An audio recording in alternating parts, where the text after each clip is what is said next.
earn more money but too busy to start a side hustle? Do it the right way and teach your money to make more money for yourself, even when you're asleep. Dale Corpus will show you just how here on the School of Cash Flow.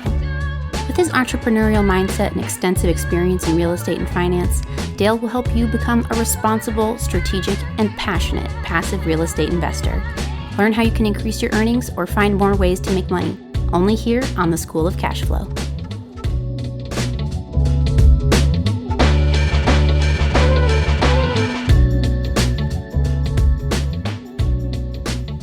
Good afternoon and welcome to the School of Cash Flow podcast. I'm the host, Dale Corpus. So real estate is a team sport. You do not need to be the expert on everything real estate related, just to jump into real estate investing. But you do need to get out there. You need to meet people. You need to talk to people. And then you just need to take action. And so relationships are really so key in this business. There are so many people, that have done what you're trying to do and are willing to help you. And, the key is to find them, find and surround yourself with smart, honest people to help point you in the right direction. And no part of your team might be like a mentor, a CPA, an attorney, an escrow officer, a realtor, a property manager, and the list goes on. I mean, there are so many people to add to this team. And, my guest today has mastered the art of, building out that network and constantly meeting people and expanding his knowledge and his network. And I'm so excited to bring him on.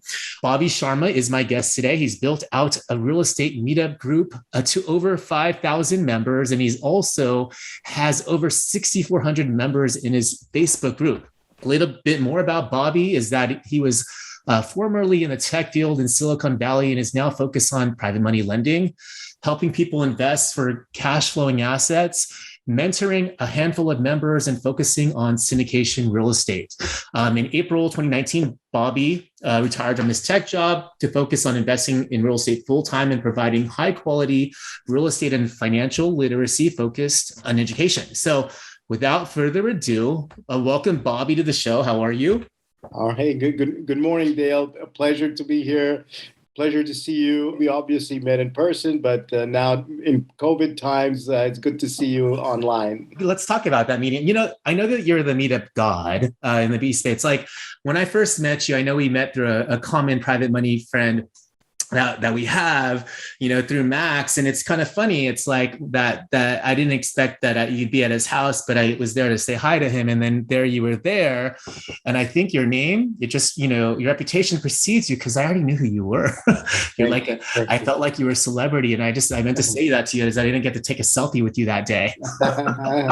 You're too generous. Yeah, but it's the power of just, you always need to constantly be networking. And it's kind of funny that one of my friends that I didn't know was already, working with you and knew you, and you were at his house. So what I wanted to ask you, we'll talk a little bit more about the meetups, but before I even do that, I wanted to ask you, tell me more about your story. How did you, get to doing what you're doing right now? It's like how long you've been in real estate and all this stuff. So thank you, Dale. My story, I think, is you were born here, but a lot of us are immigrants. I was an immigrant. I came as a student, went to a university, and my whole thing was, hey, when I graduate, I'm going to work my butt off, find a company that will sponsor me for my green card, and I'm going to be a good employee, and I'm going to be a model employee, and I'm going to climb the corporate ladder at some point. And that was all I wanted. But things happened. Luckily, I did graduate. I got a degree in computer science. You're electrical engineering. I was computer science. So electrical engineers are considered just slightly smarter than computer science students. So good for you. But luckily, the economy was good. I was able to get a job in Southern California and a company that was willing to sponsor me for my green card. I came here when I was 18 years old, 18 and a half. At 24, my immigration attorney told me, he goes, listen, you're going to have to be with this company for 4 or 5 years because that's how long it's taking for the labor certification to get processed and so on and so forth. So just be a good employee and stay there and don't make any waves. Don't ask for a raise. Just do your job. I said, okay, so I'm going to be stuck in Riverside, California for the next 4 or 5 years. So one day I was just driving around and I saw an open house and I was curious. I walked in and I asked the real estate agent, the lady, I said, "Hey, if I don't have a green card and I'm not a citizen, can I still buy a house?" And she goes, "Yeah, you can. And all you need is a W-2. You just need a steady paycheck." And I think I got one of those. And she goes, "Do you have enough money for a down payment?" I said, "Yeah, I think I have enough money for a down payment." Long story short, I ended up with a 3-bedroom, 2-bath in Southern California, and I house hacked it. This is 1989. All right, so this is before the term got coined and and so on.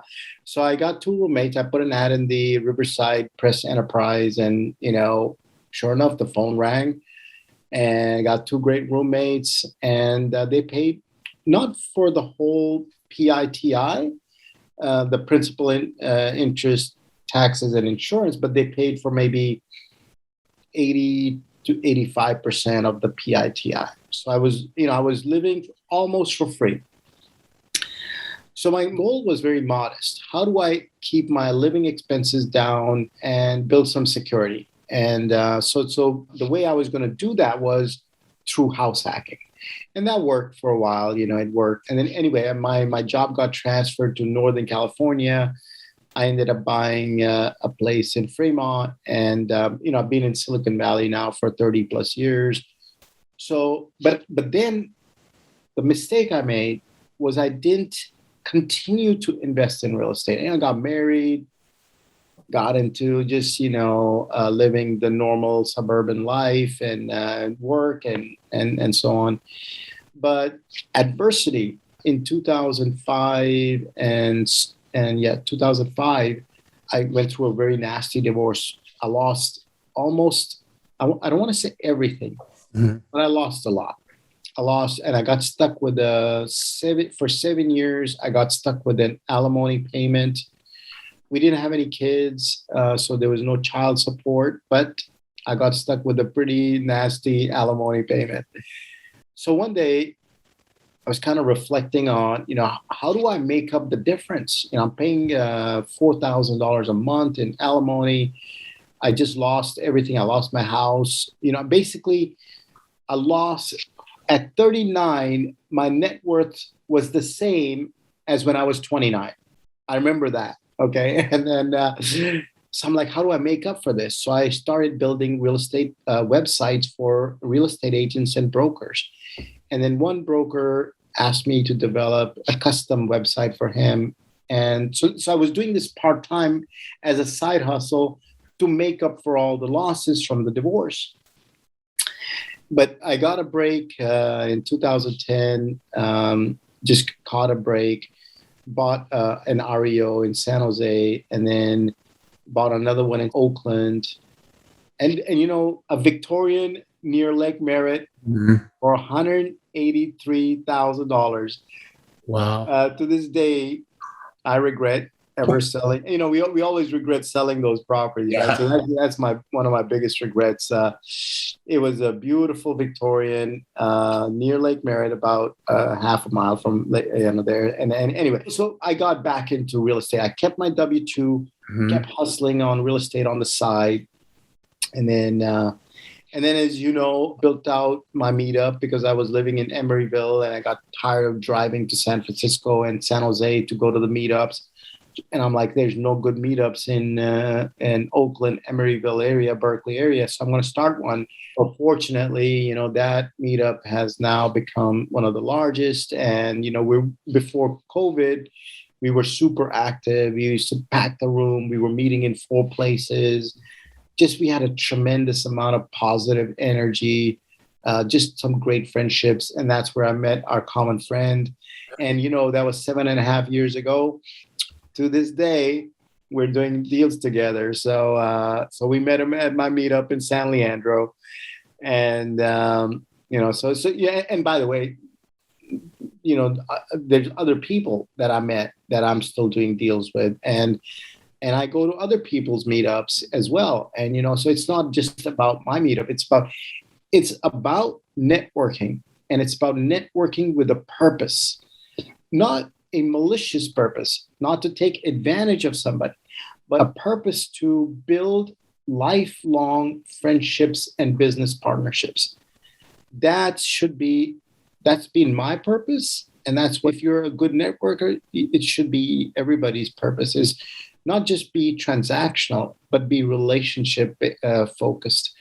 And then the transactions will happen naturally, So that's been kind of what I've been, up to, Dale. And so thank you for letting me ramble on about a lot of stuff. Yeah, no, I am still like intrigued by the fact that you've really just built out that meetup group and whatnot, because the reason why I knew your name is that I was contemplating even attending a meetup, but you showed up on every single real estate related meetup in the East Bay. And like, this guy is famous. Can I ask you, like, was it your intention to grow it as big as, what it is right now? Or like, I don't know, I'm sure you had humble beginnings, but what kept you going? Cause it's like, I don't know what the tipping point was. We were like, wow, this thing is just taking off. Huh? Yeah. I was very fortunate. I got some lucky breaks, and what happened one day is we were meeting in restaurants, and sometimes the restaurants were loud and there was background noise, and and it was a logistical nightmare to find the venues, book the venues, make sure that everybody knows, worry about parking, access, all that, right? And then one day I just got a random email from somebody, and they said, listen, we would like to offer you a space at no charge, very professional space, but let's meet for coffee. And I'm like, okay, where is this space? And they gave me the address, and it turns out it's 2 blocks from my San Francisco office. And on Market Street, I was on Market and 3rd, they were on Market and 2nd. So I'm like, all right, I'll be there in, whenever you tell me. So I went, and they said, listen, we have this amazing space, and we'll give it to you. Just let us make a 5-minute announcement about our products and services. I'm like, of course, absolutely. So that's when I got a really good venue. Venue is important. I got a great venue that could hold up to 200 people. That was one of the breaks. The second break was I was buying pizza and bringing in water for people that were, I noticed that they were coming late to the events. So I said, you know what, I'll just spend $120, $150. I'll buy the pizza and bring in some water from Costco. And we'll just make sure that there's food for them when they come there. Well, one day, a gentleman that had been a speaker at my event came to me and he goes, listen, what if we sponsor your food and you let us speak for like 5-10 minutes? And I'm like, done, So they started, helping me out with my overhead and so on. So, Dale, I never envisioned building it out to be that big. I only envisioned it to be a small group for me to hang around with real estate people. I like real estate people. They're generally ethical. They're generally very positive. They're very creative.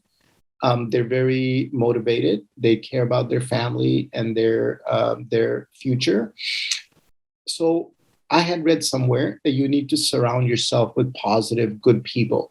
So now when I'm building my relationships, I want to make sure that I'm around highly ethical, highly motivated, and positive people. So that's what my meetup allowed me to do. And it was kind of a network effect. Like they invited other people, and slowly it just kind of grew from word of mouth.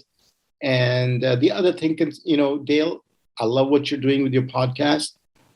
And one more thing is consistency. So just do it consistently, and somehow it's just going to build up. So keep your podcast, keep doing it consistently, and believe me, you'll build out a really loyal, solid following just from being consistent and having a good message. And that makes thank you for that. And then going back to like your meetup, I want to dissect that a little bit. Did you always, was the draw like, was it an education piece, or did you always have a speaker, or like, what was it that made people want to, keep coming to yours? And it seems like it took on a life of its own because people stepped up to the plate because they wanted to see it all succeed. Yeah, no, great point. For me, it was about education. It was about sharing knowledge. It was about helping people learn about new things, about investment strategies, about protecting themselves, about the laws, about accounting. So it was educational. I used to bring in an expert. So whoever was an expert, whether it was on apartments or mobile home parks or private money lending or buying remotely or building a team remotely or a CPA or a real estate attorney, whatever that was, as long as it was real estate related and as long as it helped the real estate investors, newbies and existing, that's what the meetup was all about. But it was purely educational. And it's like, and then I know that, you organically formed relationships with people there that ended up becoming, business partners. And it seems like you've gotten a lot of business relationships, business partners, out of that experience. Am I right? Absolutely. So tell me more. I know that since COVID happened, I take it, meetups in person, but is everything 100% virtual now? Yeah. Well, no, not, no. So in Florida, one of the reasons I moved to Florida from the Bay Area after 40 years in California is Florida is a little bit more open. So they let you have large events. They let you have, go to the restaurant and all that. They don't really, they're not as strict.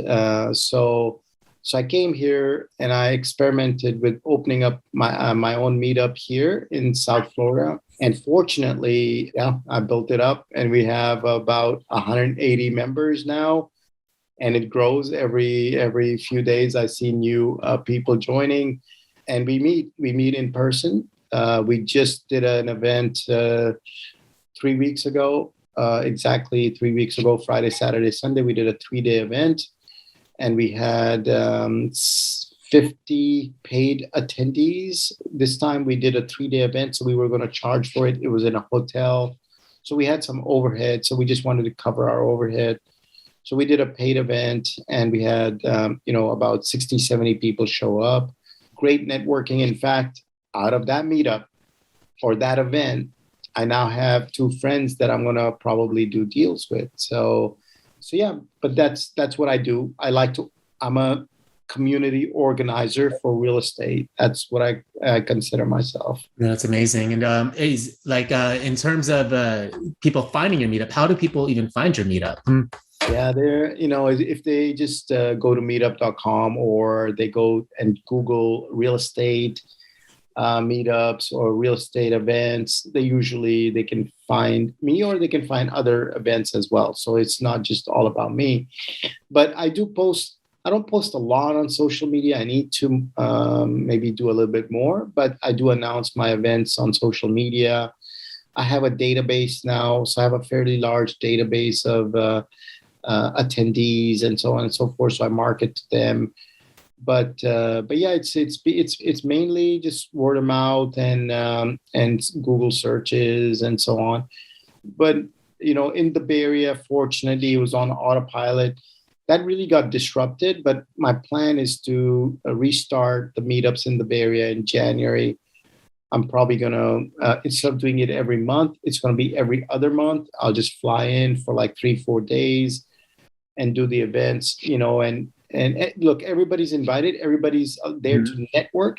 Mm-hmm. The networking is a big part of it, right? People want to exchange cards. They want to give each other numbers. They want to find a partner. They want to find a lender. They want to find a contractor. They want to find an insurance person. They want to find their next deal.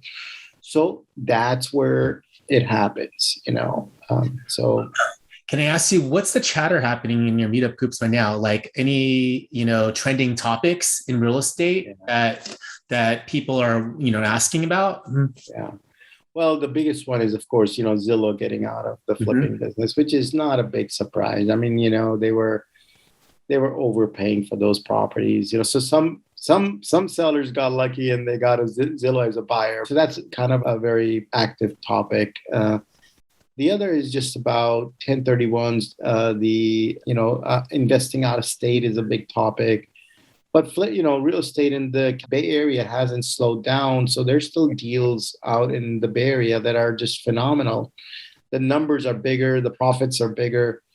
You can do either one flip in the Bay Area or you can do 6 flips in St. Louis and you'll make more money in the Bay Area, So if you have your capital set up correctly and your team, you can do really well in the Bay Area. Makes sense. So one thing I just, obviously recently learned is that you moved out of the Bay Area to Florida.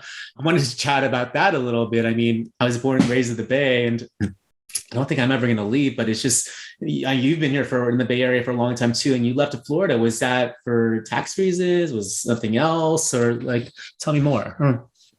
I think it was for 3 reasons. One is the politics were getting on my nerves. The anti-landlord sentiment was kind of getting on my nerves. And so plus I'd never lived on the East Coast, and I've never traveled to like Puerto Rico or to Dominican Republic or Bahamas or, there's so many islands here. It's unbelievable how much there is to explore out here. So I felt like if I was in Miami, I could travel to, Dominican Republic or to Puerto Rico or wherever, right? There's, Cuba. I don't, once I got here, I realized I had no desire to go to Cuba. But before I used to romanticize about traveling to Cuba, but not anymore. But, Puerto Rico, Dominican Republic, Bahamas, Turks and Caicos, they're all like an hour and a half from here. So that was the other. It was lifestyle. It was about lifestyle. No state income tax, right? Mm-hmm. It does get hot and humid. Lots of bugs, lots of critters. I call them. They're everywhere. But now the weather's getting better, so it's cooling off a little bit. But the summers are miserable. So my plan was to be in the Bay Area during the summer, and then maybe come back out here in the winters, or something along those lines. But I still have my real estate in California. Never going to sell that. That's like it's just you sometimes you just get lucky and you end up with some properties, and California is an amazing market. But yeah, for tax reasons and lifestyle reasons, I chose to move down here. No, those are all good reasons. And it's, how long have you been there now? Is it just since May 22nd? Yeah. I wanted to chat with you about just real estate investing, for your own portfolio. So tell me what asset classes or what are you, mainly investing in? I know a lot of it's private notes. Is there anything else? I do dabble in other things. So right now, a bulk, I consider myself a lazy investor. So I don't like to do a lot of work and flipping and all the, turning properties around. I team up with other people that are good at that. Okay. So my strategy is I don't want to work with the city. I don't want to deal with contractors. So what I tend to do is I stick to private money lending. That's been my go-to strategy. And then I'm invested as an LP in some syndications, and then I'm a GP in other syndications. We have a very large syndication ourselves. It's a $70 million fund where I'm a GP, and but we have a full-time team that acquires and rehabs, and but we keep those homes in our portfolio. So we have about 1,250 homes right now. And we're hoping to grow that to about 2,000. But that's a fund that I'm part of. And then with Max, I do a lot of private money lending. We have borrowers in North Carolina, Kentucky, Alabama, of course, mostly California, Memphis. We have a lot of repeat borrowers, and we make it easy for them. They make it easy for us. And we make it easy for our investors to come in and co-invest with us. So that's what keeps me busy, to be honest, Dale. It's there's a lot of, I handle all the operations and investor relationships, and then Max focuses on the underwriting and then the borrower deal sourcing and so on. It's a nice fund and it keeps us busy. So I've got those things going on, but I'm a big believer in passive income. Yep, I am too. I'm on the private money lending side. So it sounds like you're lending in multiple states. Is that correct? What type of LTVs and what kind of terms do you guys generally do? Yeah. So we are super conservative. And the reason why we're super conservative is because we deploy, the way the model is worked out, is we deploy our own capital. We have skin in the game. So if no investor co-invests with us on that loan, Max and my money is at work, right? So we only do 75% of purchase price. Okay, we won't go above that. There may be some special instances, and it's always a first position loan, unless there's so much equity that we can be assured that there's going to be no issues, even if we're on a second. So, for example, we did a property in near Gilroy. It was worth about 1.5 million, and the first position loan was 250. We came in with 100, so the LT, it was 350 total on a property worth about 1.5 million. So we had no issues with doing that as a second. But 90% of our loans are first position, 75% loan to purchase, not loan to future value, but loan to current purchase price. So those are the very strict underwriting. Max is a master at that.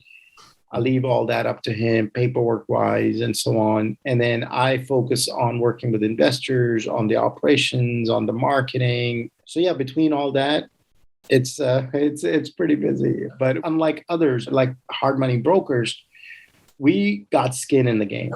Right? We have our own capital at work on those loans, and then people can just come in and co-invest with us. So I think it's a very fair and a very transparent model.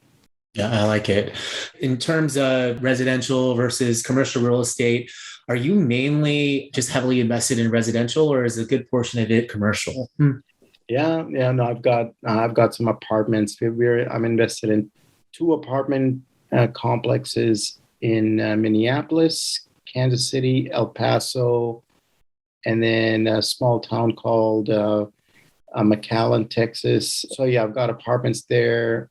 I'm an LP in a mobile home park or a collection of mobile home parks. A fund, right? Yeah. And now I'm, through my meetup, like 3 weeks ago, I met somebody who's big into Airbnb. So I'm going to be partnering with him on some Airbnb deals that he has been looking at. So I'm just going to partner with him, and he's a great operator. So yeah, we that's what we do, Dale. Is the main thing is everybody has to win. The partner has to win. The investor has to win. The whole team has to win. Otherwise, it doesn't work. Yeah, that makes sense. I love the fact that you made the transition from tech to full-time real estate. A lot of my listeners happen to also be my clients, and they work in the tech field, and many are interested in just figuring out how to invest in real estate. And most people, they don't realize that real estate investing can be passive, like we're talking about right now. They think that they need to flip a home or whatnot, but there's other ways where they could get into real estate, and do it passively, just like what you're doing with notes and just with syndications. And I do the same thing. The fact that you had that tech background, being that real estate was new to you from being in a completely different background, how did you feel comfortable with even, the idea of real estate? And I'm asking this because a lot of folks are thinking that listening to this podcast. Yeah. I know a lot of, there's the whole shiny object syndrome. They watch HGTV or they listen, they're on Facebook and they watch, all these things. My advice to people is, look, build a roadmap, build a plan. And that's what I did. I had told after my divorce, I was, like I said, I was 39. But at that point, I wrote it down that I'm going to retire by 50. And I needed a certain amount of passive income to retire by 50. And I projected that if I earned, 6 or 8% on that money, I'd be comfortable. And so whatever that number is for you, it's a personal number. It's whatever is the number for me may not be the right number for other folks, right? And but you have to come up with that number, and then you have to work towards achieving that. And so my goal was, if I get to this number in passive income, I can leave my W-2. So when I turned 49, because I was hustling, I was saving, luckily I was well paid as a tech worker. So I was able to hit that number when I was 49. So actually I did quit. I did quit when I was 49. And then that's when I went to Oakland. I started flipping houses. I realized I hated working with contractors. I just didn't like it. They were, I came from a white collar where you keep your word. If you say to your client that you're going to deliver a certain software or a certain system by a certain date, well, you got to do anything in your power to deliver the system by that date or that software by that date. Well, in the world of contractors, where they pick up too many jobs and they overpromise, underdeliver, it wasn't sitting well with me.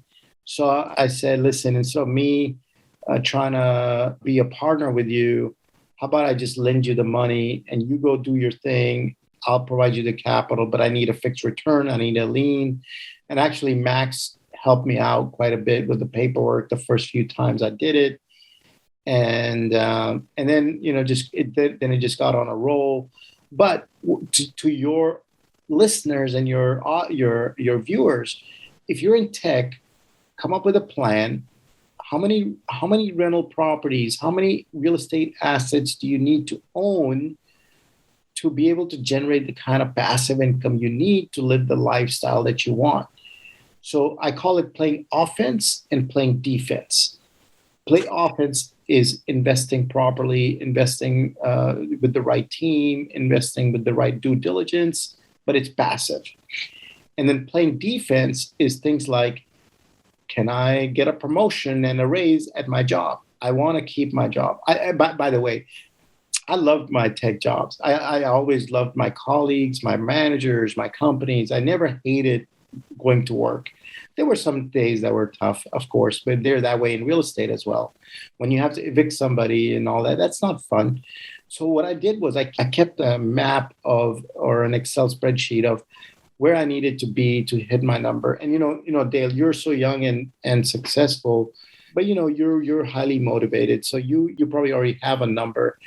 But for me, it was not about stopping work, but it was about freedom to not work when I didn't want to, go on vacations when I wanted to, be able to maybe buy things that I would have considered luxuries before. But that was it. I didn't have any grandiose ideas about buying a bunch of stuff. I'm not materialistic in that sense. But your listeners and your viewers can definitely, it's not difficult to come up with a plan for them to invest passively, but also develop good habits to accumulate more assets and more wealth. Would you say that, were there any skills from your tech career or even lessons learned from your tech career that have translated well into real estate investing? Can you think of anything? Yeah. So real estate and tech, you got to be good with numbers. You got to understand numbers. You got to understand, basic ROI and P&L and all that. So numbers are your friends, and math is your friend. In tech, I was dealing a lot with numbers. In real estate, I deal a lot with numbers. Understanding project management, for example, it's like, hey, got this task, where is it on completion? Where are we? And having that kind of a project plan is also important. What I learned from corporate America was just how you have to be professional. You have to be on time. I always show up to meetings a little bit early. It's just out of respect for the other person. But just being professional and taking your real estate investing professionally. It's not a hobby anymore. It's about, getting somewhere. And that makes sense. I mean, you dabble in a lot of different investments. So it's like, and we talked earlier on about how real estate's a team sport. I wanted to just kind of just touch on that a little bit. Is like, who would you say is on, like, who's crucial on your team right now in real estate? And like, what kind of roles do they play to help you? Yeah. So, look, in the private money fund, it's just Max and me. Very simple. Yeah. We have no employees.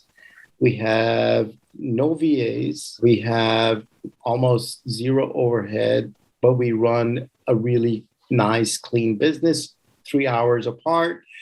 We rarely have to jump on a Zoom because by now we have understood each other's personalities, so we know how things are supposed to work.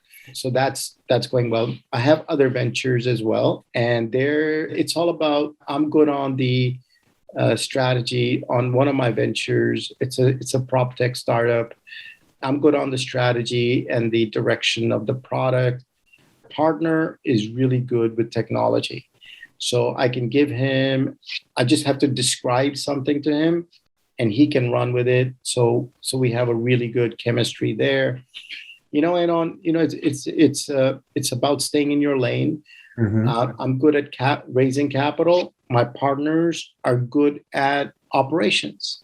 Mm-hmm. So we have out of Fresno, California. I'm a GP in that deal, and my role is purely on the capital raise side. I don't interfere with their day-to-day operations. They don't interfere with my capital raise efforts. We work flawlessly. It's really nice. There's never any issues. And if there are, it's a polite conversation. Just deal with it, move on. And Dale, you're a leader. You're going to build a team of agents that are going to be in your system. You have the personality, you have the drive, you have to set the example. So I think you're going to build out an amazing team out there. Well, I do appreciate that. And in terms of systems, since you have so many things going on with your investments, notes, syndications, your limited partner, et cetera, how do you stay organized? Like, how do you track performance of, your investments, your returns and all that stuff? What do you do? Yeah. So I track all my assets in this platform that I've built called Better Capital, bettercapital.us. What it does, it allows me to log in whenever I want and see how my assets are doing across the board. As an LP, as a GP, as a private money lender, rental properties, doesn't matter. I can see everything in one place.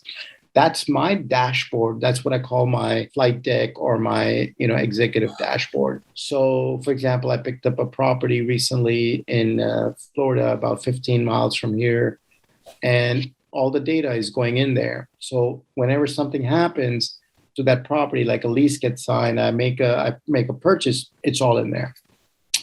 That's for tracking my assets. For communications, I use things like Slack. I'm big on WhatsApp because I find Slack and WhatsApp are my two go-to communicate. Of course, email, obviously, that's also so important. But WhatsApp and Slack are my go-to communications tools besides my email. Okay, yeah, I use Slack and WhatsApp religiously too, so I agree with you there. I wanted to talk about platform that you just mentioned. So that platform is available, the one that you use to track kind of like your real estate portfolio online. It's cloud-based, I take it? Cloud-based.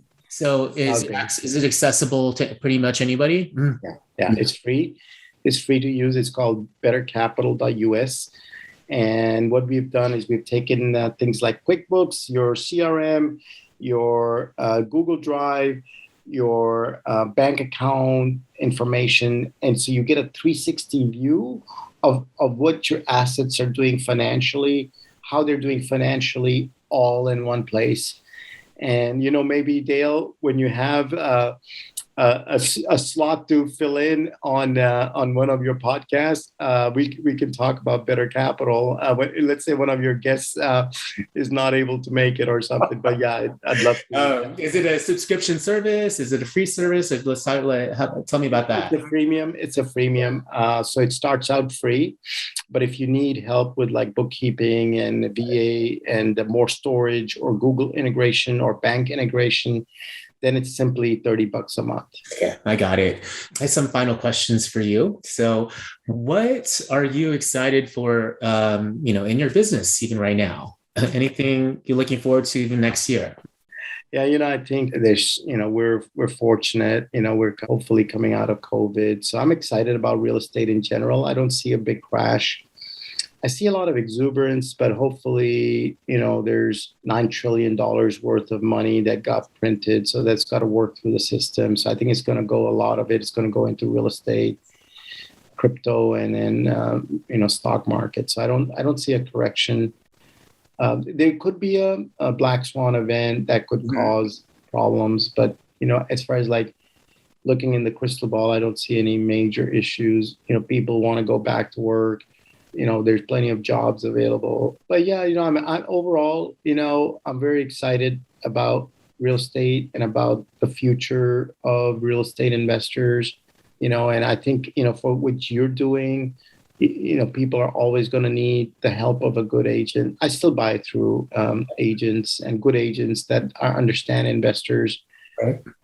So yeah, it's going to be a quality-based, service-based, kind of a profession. And knowing what you know now as an experienced investor, if you were to start all over again, do you think that you would have done anything differently? Yeah, lots of things. I would have definitely learned about partnering. Like, what happened is I used to always think that whatever capital I have, that's all I can invest. What I didn't know is that there's so many other ways in which you can pool up and partner up and JV and this and that to be able to acquire a real estate. That's my biggest regret. Why didn't I learn about leveraging capital earlier on? Because I was like, hey, I only got this much. I can only buy that amount of real estate. So that's my biggest regret, to be honest with you. Mm-hmm. And I like to ask this lately of all my guests, and I wanted to ask it to you as well. I mean, what does success, what does it mean for you? Yeah. For me, I think it's about, number one, it's about financial freedom, financial security. But it's also about how many people have you helped along the way, right? So you can kind of build your empire and this and that, but how many people could you have helped along the way? I'm not saying people don't help others. They do. A lot of, you belong to a group which is so generous and so on. So, we all do, but it should be a core part of how we live and work each day, so to me, success is financial freedom, ability to help others, and, just kind of be honest and have high degree of ethical standards. That's what it's all about. Very good. I mean, what's your superpower? Would you say that's contributed to all your successes so far? I would say, Dale, just being authentic and maybe just my networking. I like people. I love, like getting to know folks and where they're from and their families. And, in the Bay Area, we're so fortunate that we live in such a interesting kind of a petri dish of such a diverse culture, food. And so it's always interesting to meet somebody from different place. And, but not only that, but different careers. You got doctors, dentists, you got architects, all wanting to do something in real estate, but they come from diverse, backgrounds. They're nurses, they're corporate leaders, they're salespeople, but they all strive to build a better life for themselves. So for me, that's super interesting. Oh, that's amazing. That's like, no, I love the Bay Area for that. It's such a melting pot, all the diversity. I mean, it's like I was born and raised here, and it's just like, how fortunate was I to be born in like one of the best places in the world, you know? Sure. Almost like I feel Very like the fortunate. lottery. Oh, lastly, how can somebody get a hold of you, Bobby? Yeah, very, very easy. Bobby at bettercapitalfund.com. So BOBBY at bettercapitalfund.com is the easiest way. I'm on social media, and Bobby Sharma. So just please feel, if you got any questions, reach out to me.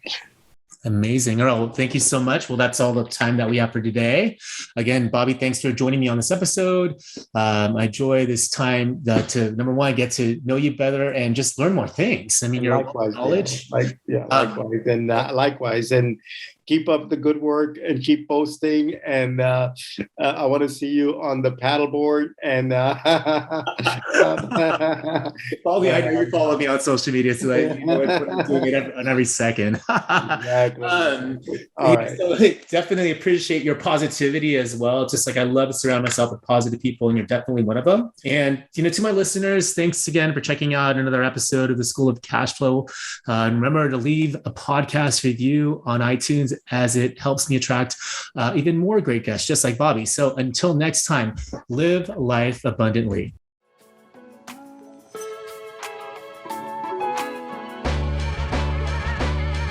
Thanks for listening to another episode of the School of Cash Flow.